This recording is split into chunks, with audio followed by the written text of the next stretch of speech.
Toi, mes amis, le cours, il est une Nishmat, Mechila, de Nisrivka Bat Ida. Nishmata Began Eden Bezrat Hashem. Alors, mes amis, regardez. Il termine le Rav. Amen. Il termine le Rav par l'essentiel. Puisqu'on était dans la Havat Hashem, la crainte d'Hashem. Il termine par quelque chose d'essentiel. Et il dit. De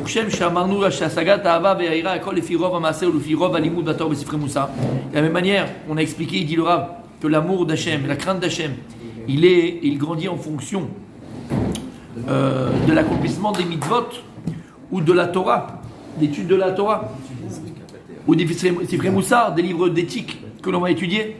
Car les firov ava va'ira irbe ahavat Torah va mitzvot. De la même manière, plus l'amour de Dieu grandit, plus normalement tu dois avoir un amour de la Torah et l'accomplissement des mitzvot qui grandit avec. Puisque la Torah, Kutsha Berurai Tachadou, la Torah et Dieu c'est un, et les mitzvot, c'est quoi? Ce sont les ordonnances de Dieu. Donc si tu aimes Dieu, tu vas aimer sa Torah et tu vas aimer ses mitzvot. Mais attention, et c'est là que je voulais voir avec vous aujourd'hui. Ki ahava nikeret. Alors comment je peux savoir si tu aimes Dieu vraiment? Parce qu'on est tous là à dire Ani ohev et Hashem, j'aime Hashem. On le chante. Akadosh Baruch Hu. Arrête des mythos. Parle de toi. Toi pour toi-même. On ne juge pas les autres. Comment est-ce que je peux savoir Behemet si j'aime Hashem et que c'est pas du mytho? La crainte? Je sais pas, non. Oublie que je crains Hashem et que j'aime Hashem, les deux. Comment je peux savoir que je crains Hashem et que j'aime Hashem? Quand on fait quelque chose qui nous dérange, on le fait pour lui.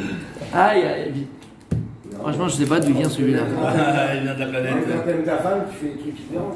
Quand est-ce que tu sais que tu aimes quelqu'un, mon sadique? Vraiment? Que tu es capable de faire des choses que tu n'as pas envie de faire, mais tu vas le faire pour lui. Ça, c'est l'amour. T'as pas forcément d'aller manger dans ce restaurant-là ce soir. Et t'aimes pas trop d'aller dans ce restaurant-là. Mais elle, c'est son kiff. C'est son kiff. Comme t'aimes ta femme, tu fais plaisir à ta femme, qu'est-ce que tu fais? Tu vas aller manger là-bas?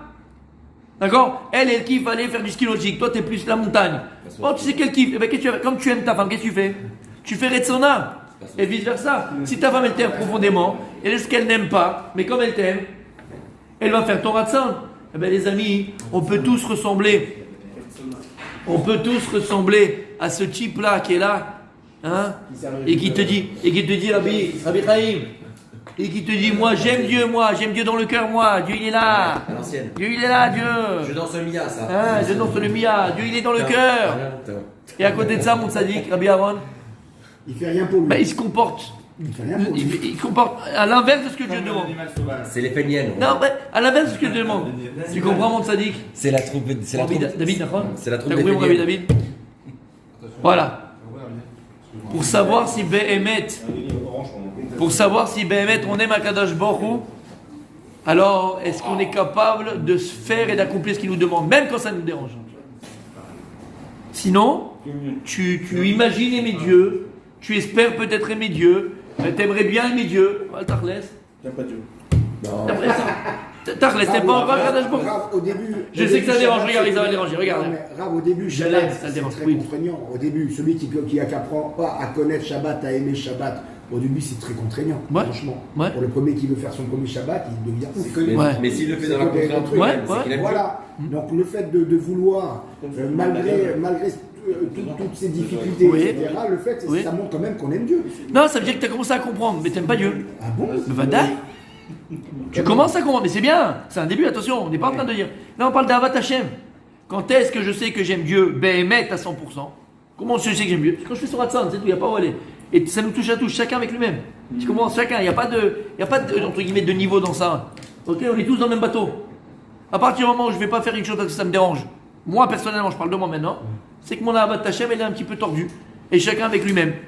T'as compris ce que ça veut dire? Il a fait. Et c'est vrai dans toutes les relations humaines en vérité. Comme j'ai expliqué par rapport au couple, par rapport à n'importe quelle relation humaine, avec l'amitié. Tu as un ami, c'est quoi un véritable ami? Un véritable ami, c'est pas forcément. du matin, t'as à l'aéroport. Exactement. Et même ça le dérange. Mais comme ça, il sait que ça va te rendre service. Non mais, comme il sait. Non. Comme il sait que ça va te rendre service et t'as pas trouvé de taxi, tout ça, il va le faire. Oui. Il a fait mieux. Et regardez s'il y a écrit, ça va lui plaire. Parce qu'ici, il y a des gens qui sont très proches du Shirachirim. Maïm Rabim. Lo yuchlu chabot et ahava. Maïm Rabim. Lo yuchlu chabot ahava. Même plein d'eau, beaucoup d'eau, énormément d'eau. c'est comme du feu. L'amour, c'est comme du feu. Regarde ce coquin. Hein? Comment on appelle ça? Ça existe toujours, les feux de l'amour. Il est toujours là. Les grands-mères, elles sont mortes, mais ils sont toujours là. Avec d'autres. Comment il s'appelle déjà? Faudrait aller sur les tombes, leur dire maman, tu sais ma vie. Hello. Victor Newman. Voilà. Ya Hasra. Les feux de l'amour. Pourquoi on appelle ça les feux de l'amour, mon sadique? Parce que l'amour, c'est du feu. L'amour, c'est profondément, c'est le Esh Koacha Esh. Maïm Rabim, même énormément d'eau, l'olorlou et les Chabot Etava ne pourront pas éteindre le feu de l'amour. Shamata. Ça marche pas les feux de l'amour? Écoute bien. Ulfirov Ahava, Matria Chatzmo Filu Beticha Gdola. Et en fonction de la grandeur de l'amour que tu as pour Dieu, tu vas être capable de te fatiguer pour lui. Ah non, ça me saoule, attends. Ça va là-dessus, là, à 8 heures. C'est fatigué. Ouais, mais c'est dur. Mais ça, c'est dur. Qui a dit que c'était facile? Personne n'a dit que c'est facile. C'est dur. Aval. Quand tu veux prendre l'avion pour aller retrouver en Israël ou en France ou au Portugal ou faire des vacances avec elle et machin, hop, tu courais, tu volais, et d'ailleurs tu dormais même pas la nuit, tu étais au téléphone avec elle, tu raccroches, je raccroche, non toi tu raccroches, moi je raccroche. Hein? Quand tu aimes, elle va là, ça. Mais c'est la vérité. Non, l'avion, je le prenais pas tous les Mais non, attention, c'est pas un jugement qu'on porte, c'est nous avec nous-mêmes, notre relation avec Akadosh Baruch Hu. Elle dépend que de nous. Écoute bien. Mais des fois, quand c'est plus dur comme ça et qu'on le fait, c'est encore mieux. On a plus de mérite. C'est-à-dire que. Non, mais c'est encore mieux. On a plus de mérite, Raph? Non, on n'a pas plus de mérite. Il faut pas qu'on arrive à que ça soit dur. C'est-à-dire, je vais expliquer. T'as du mérite, c'est tout. On a dit qu'on ne peut rien faire dans la Torah, on ne peut pas avancer, surtout dans la avancer dans la Torah. C'est quoi pas avancer? Attends, je parle de passer de palier. Parce qu'à un moment donné, on va arrêter, comme il a dit Rabbi Moshe, dans une zone de confort. Et on pense qu'on arrive à Tachana Sofit. Tu vois comment on dit Tachana Sofit? Terminus. Destination finale. On arrive au terminus. Regarde, Mérila, Rabbi Aaron. Je vais à la tefila le matin. Je mange kasher. Je fais ma béa. Je fais Shabbat. Comme je pense faire Shabbat. Parce qu'en fait, je sais pas. Si tu sais pas. Je mets 3 pâtés. Voilà, je fais mes. Exactement. Je fais ma BA, je reste un petit quart d'heure pour le shiur de Moussard. J'ai fait mon truc. Et je reste dans sa zone de confort pendant 50 ans. Alors. Tu comprends, c'est ça, et c'est ça le problème, c'est ça le danger. Je suis pas d'accord. Ça dit que normalement demain t'es pas le même qu'aujourd'hui, attention à toi. Bah oui. Et si demain t'es pas le même qu'aujourd'hui, dans un an, Rabbi Aaron, tu vas pas être le même. Et quand je dis que tu vas pas être le même, pas au niveau physique, et t'as grossi, t'as maigri, je parle au niveau de ta vodat Hashem, ça dit, tu peux pas être le même. Tu as dû avancer, que ce soit au niveau de la cache-route. Avant tu te permettais, ok, la liste, pas de machin, le truc. Mais t'as avancé, fils. Avant, tu te permettais d'embrasser la secrétaire quand tu arrivais au travail. Ça y est, c'est fini. C'est fini la secrétaire. Tu l'embrasses plus. Maintenant, tu vas dîner avec elle. T'as évolué. Il l'a épousé. Non, mais t'as compris ce que je veux dire par là? Pendant 20 ans, tu mettais pas les tzitzit, par chat tzitzit, shlach lecha. Maintenant, ça y est, tu mets les tzitzit. Le type n'était pas la kippa dehors, il y en a qui font comme ça. Maintenant tu mets la kippa, t'as évolué. Pendant 20 ans, 30 ans, tu vas être le même, zone de confort. Et tu penses que tu arrives au bout. Parce que quand tu vois quelqu'un qui fait, entre guillemets, un petit peu trop la religion, qu'est-ce que tu penses? Lui c'est un extrémiste, bon lui il est trop, c'est pas pour nous. Un fanatique. Alors je vais vous dire un secret, mes amis. Il faut être fanatique de Dieu, oui. Il faut aimer Dieu à fond. Voilà, il faut être fanatique pour Hachem. Mais pas dans le sens fanatique du terme, on a compris. Péjoratif, fanatique, t'as compris? Faut être passionné de Dieu. Voilà, dans ce sens-là, faut être passionné d'Hachem. Et je te dis, avant de ça dit, là ce que je dis pour moi, je dis vraiment la vérité, je m'enfonce à moi, Ben être le premier. Mais en vérité, qui c'est qui gagne le premier? C'est toi qui gagne le premier, ta vie elle change complètement. Regarde avec un petit peu de Torah que nous on prend. Je parle de moi, avec un petit peu de Torah qu'on prend. Regarde ta vie comment elle est différente. Regarde ta vie déjà comment elle est différente. Regarde ton couple comment elle est différente. Regarde ta façon de parler, d'agir, de penser, même dans ton business c'est différent. Complètement différent, lama, un petit peu de Torah. Alors imagine tu mets une dose une piqûre un peu plus grande de Torah. Effectivement, ta vie est complètement. Mais tu es qui? T'es Superman, les gars. Non, tu comprends ce que dit Rabbi David? Il est sensible, Rabbi David, je savais pas. Hein. Il comprend, Bémet, il comprend. Il est sensible. Tu lui parles, hein? En plus, quand il sort des chevilles, il a besoin de parler. Regardez ce qu'il dit comme c'est beau. Qu'est-ce qu'il y a écrit au sujet de Yaakov Avinu? Qu'est-ce qu'il y a écrit, Rabbi David? Il y a deux David là. Qu'est-ce qu'il y a écrit au sujet de Yaakov? Il y a écrit que Yaakov Avinu, il a travaillé 7 ans pour Rivka. Il y a écrit pour Rachel. Et il y a écrit là-bas dans le verset Ve'ayuk et Yamim achadim ba'avato ota. 7 ans il a travaillé pour se marier avec elle. Et il a écrit que c'était des. Il y a eu Machadim comme un jour. C'est passé 7 ans comme un jour. Lama, pourquoi? Be'avato ota. Parce que tellement il aimait Rachel. Quand je t'aime. Ouais. C'est passé tellement vite. Mais c'est comme ça. Dans la mode d'Atachem, c'est pareil. Il y a des gens qui sont là en train de subir la synagogue. Il subit la tuila. Il est en train de voir quand est-ce qu'on termine. J'en peux plus. C'est un poids. Il y a un chiour du Rav. Il en peut plus. Il regarde tous les 2 secondes. Il regarde la montre. Il en peut plus. Il subit. Il subit la Torah. Si tu subis, tu commences à subir les mitzvot. Si tu subis les mitzvot, si tu subis la Torah, sache qu'il y a un problème dans ta Avat Hashem. Plus tu aimes Akadosh Baruch comme quand tu aimes quelqu'un, plus ça passe très vite. Il y a une question. T'as compris? Oui, il a une question. Moi, j'aime beaucoup étudier tout ça et tout. Est-ce qu'à un moment donné, forcément, j'en tire du plaisir. Est-ce que et des fois je me dis, alors est-ce que je le fais parce que j'en tire du plaisir ou est-ce que je le fais parce que comment on règle cette Égoïste. Non, mais j'aime et j'étudie. Et à un moment donné, je peux avoir des fois où vraiment je kiffe. Mais est-ce que c'est Donc c'est égoïste, c'est pour Hachem, c'est ça. Voilà. Mais quand tu arrives à ce niveau-là, c'est magnifique. Non mais oui, mais il y a une question quand même. Il y a une question. C'est quoi, docteur? Allonge-toi, mon petit. Alors, qu'est-ce qui t'est arrivé à l'âge de 3 ans? Tu es parti en colonie. Tu es parti en colonie de vacances à l'âge de 3 ans. D'accord. Comment s'appelait le moniteur? S'il vous plaît, restez sérieux. Mais maître, dis-moi, il y a des gens qui nous écoutent. Ils vont dire qu'est-ce que c'est que cette Keïla là. Donc si on s'en fout, c'est pas grave. Ça va, il n'y a rien de grave. Non. Rien de grave. Déjà, il n'y a rien de grave. Maintenant. C'est la question. C'est une question extraordinaire. Maintenant, il y a le Rav Dessler. Préféré. Il y a le Rav Dessler C'est bon. sur la Megillah. Il y a écrit dans la Megillah, et c'est ramené dans ma Sechet Megillah d'ailleurs. Et le Rav Dessler, il ramène la Gemara et il ramène le Maral de Prague. Et il dit là-bas dans la Megillah, la Yehudi Maïta Ora, Besimcha, Vesasson, Vika. D'accord? Ok. Tu es là ou tu es pas là? Allô? Tu te déconcentres aujourd'hui. Tu te déconcentres. Il est. On ne peut pas lui donner 3 à manger. La Yehudi Maïta Ora, Besimcha, Vesasson, Vika. La Gemara, elle dit c'est quoi Ora, Zotora? Simcha, Zochagim. Sasson, c'est Brit Mila. Et. J'avais dû ouvrir la porte. Ora, Besimcha, Vika. C'est quoi Zotfilin? Zotfilin, c'est quoi? C'est les Tfilin. Omer, Arabe Dessler, Beshem, Amaral de Prague. Il dit qu'est-ce que la Gemara vient nous apprendre ici? Et la Megillah surtout. Et la Megillah, c'est quoi? Attention, c'est quoi la Megillah? C'est quoi la Megillah? La source de quoi? Il a fait pourquoi? Qu'est-ce qu'on fait à Purim? Qu'est-ce qu'on fait à Purim? À quoi on arrive à Purim? On dévoile la présence. À quoi on arrive à Purim? À quel niveau on arrive à Purim? On dévoile les anges. Non. Il en perd ses lunettes. Il en perd mes lunettes, mon ami. Nous, à quel niveau on arrive à Purim?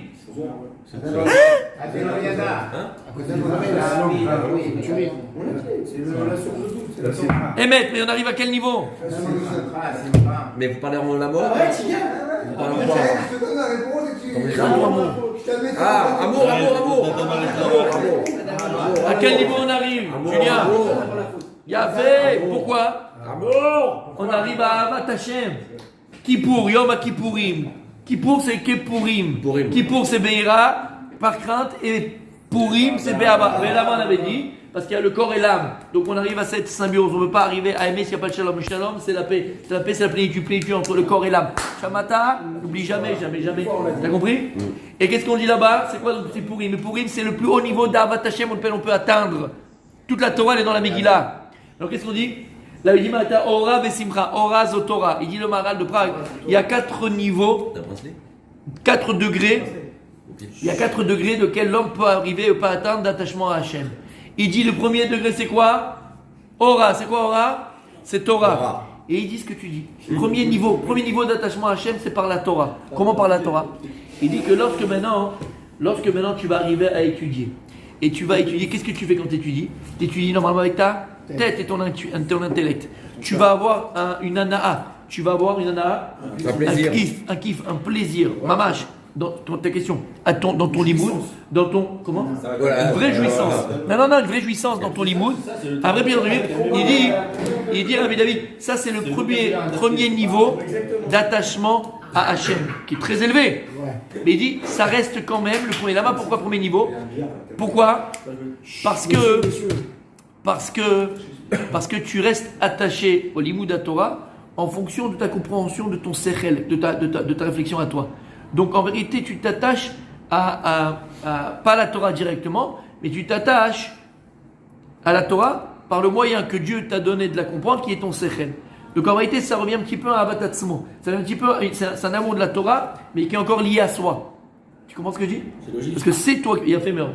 Après, tu as un niveau beaucoup plus grand. C'est quoi, c'est Simcha? Simcha, c'est quoi, c'est Chagim? C'est quoi, Simcha, c'est Chagim? C'est-à-dire que, Simcha, il dit que parfois, lorsque maintenant un homme il va prendre conscience, pas seulement il va avoir un kiff de la Torah qu'il étudie au niveau intellectuel et de ce qu'il comprend et de ce qu'il fait, c'est très joli, c'est très beau, c'est un niveau très élevé, aura, c'est magnifique. Aval, il va maintenant pas s'attacher simplement à la Torah en tant que telle, mais au donneur de la Torah, à ce donneur de ce plaisir-là, qui va procurer une akaratata, qui va quand même procurer une joie profonde intérieure à l'homme. D'accord? Quand tu vas prendre conscience qu'il y a un donneur de cette ana intellectuelle. Comme j'ai dit, lorsqu'une personne, un homme va aller avec sa femme, s'il arrive à ce moment-là à s'attacher non pas simplement au plaisir corporel qu'il va avoir, mais surtout au donneur du plaisir qu'il va avoir, c'est Vishokef, il arrive à une attachement d'Hachem très très élevé. Pareil, je peux dire ainsi dans la Torah, tu ne vas pas t'attacher simplement au niveau intellectuel de ce que tu comprends de la Torah, qui est déjà un niveau, mais tu vas t'attacher au donneur comme tu es tous les matins. Qu'est-ce que tu fais tous les matins? Noten à Torah. Quand tu montes à la Torah, qu'est-ce que tu dis comme bracha? Ce que tu fais dans Birkat HaShara, Noten à Torah. Donc tu veux t'attacher qu'il y a un Noten à Torah. Donc il y a quelqu'un qui t'a procuré ce plaisir intellectuel, qui s'appelle Akadosh Baruch Hu. Donc ça c'est Simcha, ça procure une joie profonde. Après il y a Sasson. Sasson c'est quoi qu'on ça dit? Il dit Sasson c'est un synonyme de joie. Simcha et Sasson c'est un synonyme. Mais il dit quelle différence entre Sasson et Simcha? Sasson c'est beaucoup plus puissant. Lama. Simcha, c'est une joie intérieure, mais qui ne s'exprime pas forcément à l'extérieur. Sasson, c'est une joie intérieure tellement profonde qui se doit d'être extériorisée. Comment? Par une marque d'akaratatov. C'est-à-dire que tu veux rendre, tu vas vouloir, tu es tellement heureux de ce qu'on t'a fait, de don qu'on t'a fait, que tu vas te sentir redevable et tu vas Simcha, avec joie, tu vas vouloir rendre cette bonté qu'on t'a donnée. Ça, c'est Sasson. Et c'est quoi Sasson? C'est la Brit Mila. Sasson, c'est la Brit Mila. C'est pour ça que l'armée Israël, c'est une mitzvah qui a écrit qu'on a reçu Besimcha. Lorsqu'Akadosh nous a fait toutes ces tovot, comment on peut rendre à Dieu? Alors on va faire une marque dans notre corps pour toi, Hachem. Et ça, c'est la plus grande joie qu'on a eue, la Brit Mila. Et après, il dit, le plus haut niveau, c'est quoi? Yeka. C'est quoi Yeka? C'est Tfilin. Et c'est quoi ce niveau-là d'attachement à Akadosh? C'est la soumission la plus totale, mon ami. Son cerveau et ses émotions. Alors, pas que, c'est vrai ce que tu dis, mais pas que. Lui, il dit quelque chose de beaucoup plus puissant que ça. Et il dit, c'est quoi Yeka? Les Tfilin, c'est quoi? Il y a écrit dans la Torah, Verao kol amei haaretz ki shem Hashem nikra alecha. Et ils verront tous les peuples de la terre que le nom de Dieu est appelé sur toi, marqué sur toi. Ça, c'est la vision des Tfilin. Mais en réalité, si on va un peu plus loin dans l'idée, il dira laisser le mal de Prague, c'est quoi? Yeka, c'est les Tfilin, ils verront tous les peuples de la terre que le nom de Dieu est inscrit sur toi. C'est-à-dire qu'il existe en chacun d'entre nous, au niveau psychologique, ce qu'on appelle l'ego. L'ego, c'est quoi? Mais pas les Lego. L'ego, dès qu'il parle d'ego, tout de suite on voit négatif. Il dit c'est l'onachon. L'ego, c'est pas quelque chose de négatif. L'ego, c'est la sensation profonde que l'on a tous d'exister. Ça, l'ego. L'ego, c'est la sensation tous qu'on a profonde d'exister. Maintenant, quand est-ce que l'ego il peut devenir dangereux? Quand tu le pousses à l'extrême. L'égoïsme, l'égocentrisme et toutes ces choses-là. C'est que tu ramènes tout à toi. Et c'est vrai qu'il y a un danger. Si tu pousses ton ego au maximum, à l'extrême, tu peux arriver à penser que le monde a été créé entre guillemets, même si c'est vrai que pour toi dans un certain sens, mais en tout cas, vouloir tout prendre vers toi. Et donc tu vas vouloir voler la femme de ton ami, tu vas vouloir voler l'argent de ton ami, tu vas vouloir voler la place de ton ami, tout te revient. Tu comprends? Tu laisses la place à personne que toi. Mais il dira Dessler, l'ego en tant que tel, l'ego, c'est ta source de vie. C'est ce qui te permet de vivre. L'ego, c'est ton amour propre, c'est ta personne, c'est toi. D'accord? Et il faut avoir un ego. Parce que si tu n'as pas un certain ego, tu es une serpillière, tu es un paillasson, tu n'existes pas. Tu comprends? Et d'ailleurs, il faut arriver à faire évoluer l'ego de nos enfants, tout en faisant attention que cet ego-là ne remonte pas à la tête. Parce que l'ego, c'est son moteur. Quand un enfant il vient de l'école et il dit papa, regarde, je lui ai mis en note, j'ai eu 100 et les autres ils ont eu 98. C'est nul. Le papa qui est clergé, d'accord? Ou la maman qui est Marie-Thérèse, Sainte Teresa, dire non, mon fils, tu sais, il faut que tu sois humble. Non, mon fils, c'est pas dire comme ça de l'enfant. Quand ton enfant il vient à la maison avec une bonne note et machin, faut, voilà, kol hakavod, c'est super, d'accord? T'as pas besoin d'écraser les autres, mais je suis fier de toi, je suis content. Voilà mon fils. Qu'est-ce que tu fais? Mais non, pas plus que ça. Tu lui alimentes son ego. Tu alimentes son ego. L'ego, encore une fois, c'est vital. L'ego, c'est ce qui fait que tu vas aller travailler. L'ego, c'est ce qui fait que tu vas acheter la pizza et t'as pas peur. Ça vient de ton ego. Mais ça, encore une fois, C'est pas mal. écoute bien. T'as pas peur. Écoute bien, c'est l'ego ça. T'as pas mal. T'as pas mal. Adrien T'as pas mal, Mohamed. D'accord? T'as compris ce que je veux dire par là? C'est ton ego. Ce que tu fais dans la vie le jour, c'est ton ego. Ok, attention de ne pas mettre l'ego à l'extrême. Et il dit, il aura dit quelque chose d'extraordinaire. Ce corps de l'ego, ok, cette force qui s'appelle l'ego, cette sensation profonde qu'on a tous d'exister, il dit en vérité, comment est-ce qu'elle va se traduire dans la vie de tous les jours au niveau psychologique, intérieur de l'homme? C'est que cet ego va pousser l'homme et c'est naturel, non, pas du tout, à vouloir se voir et penser sa vie ou penser sa personne de manière différente des autres. C'est-à-dire, chacun de nous veut se voir différent des autres. C'est-à-dire, veut se voir se distinguer et trouver quelque chose en lui qui le distingue des autres. Il va trouver sa particularité, sa distinction. Par exemple, parce qu'il est très intelligent en mathématiques. Il a une force de mathématiques de folie. D'accord? Un autre. Et lui, c'est ce qui fait qu'il se voit, entre guillemets, pas au-dessus des gens, mais on a compris, tu comprends? Différent des autres, se distinguer des autres. Il se démarque des autres. Ce qui me démarque des autres, moi, c'est parce que je suis le meilleur vendeur du monde. Je peux te vendre un cure-dent à 1 milliard d'euros. J'ai un corps, Dieu m'a donné ce don.